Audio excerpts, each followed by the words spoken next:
我们首先准备250克面粉，加3个鸡蛋，大约140克，再加10克食用油，口感更软，加2克酵母，再加2克盐增加筋性，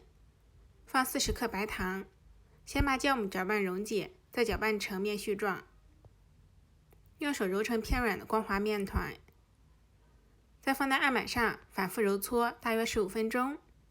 揉到大概这种状态就可以了。把揉好的面团整理下形状，切成6个剂子，剂子在油外向里揉成光滑的小圆球，擀成稍微厚一点点的圆片，放上豆沙球或者说自己喜欢吃的其他馅料，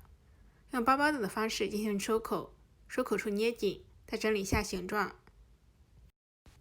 准备一个无水无油的盆，刷一层熟油，放入豆沙面团，再放入微水锅里，盖上盖，发酵至2倍大。发好之后，准备一个鸡蛋黄，刷在豆沙团上，再撒上一层熟芝麻，盖上耐高温的保鲜膜，